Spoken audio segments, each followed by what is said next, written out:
Pemirsa, Kepala Unit Pelaksana Teknis Daerah Perlindungan Perempuan dan Anak UPTD PPA Kota Makassar, Muslimin Hasbullah mengatakan, data kasus terjadi peningkatan kasus terhadap perempuan dan anak antara tahun 2021 ke tahun 2022, mengalami peningkatan sekitar 18,16% secara umum.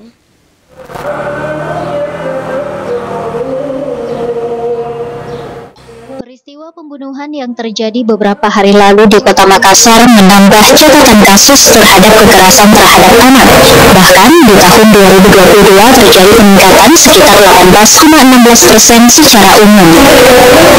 Kepala Unit Pelaksana Teknis Daerah Perlindungan Perempuan dan Anak UPTD PPA Kota Makassar, Muslimin Hasbullah mengatakan, total ada 488 kasus yang dialami oleh seorang anak.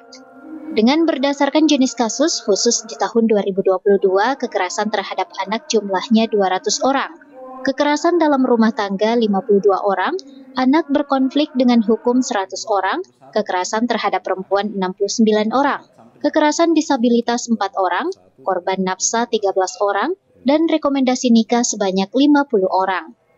Meningkatnya kasus tersebut menjadi perhatian serius untuk bersama-sama bagaimana menjaga ketahanan keluarga yang harus ditingkatkan, serta bagaimana keluarga itu memiliki peran di dalam aspek tumbuh kembang anak, terutama memenuhi hak-hak seorang anak.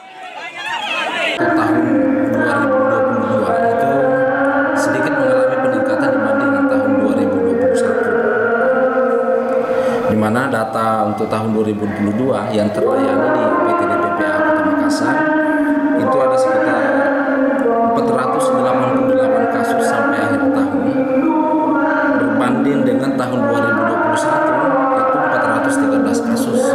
Itu hanya untuk dalam layanan UPTD PPA.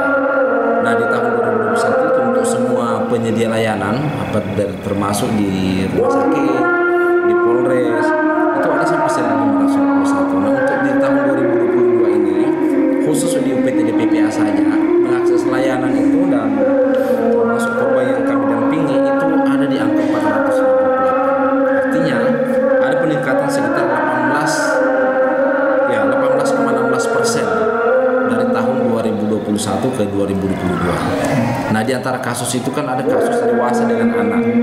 Nah, yang paling meningkat signifikan peningkatannya adalah di kasus anak. Di kasus anak itu meningkat sampai 23%. Dibanding dewasa hanya bertambah sekitar 5%. Nah, ini menjadi perhatian kami ini. Kami sudah menangkap data itu tentang permasalahan anak, bahwa dari tahun ke tahun yang paling tinggi peningkatan angka kekerasan itu memang di anak. Ia menambahkan salah satu program yang telah digagas oleh pemerintah kota, yakni Jagai Anak Tak, agar terus didukung, agar orang tua dapat memberikan pengasuhan yang layak di dalam lingkungan orang tua kepada anaknya. Ardi Jaho, Slebes TV.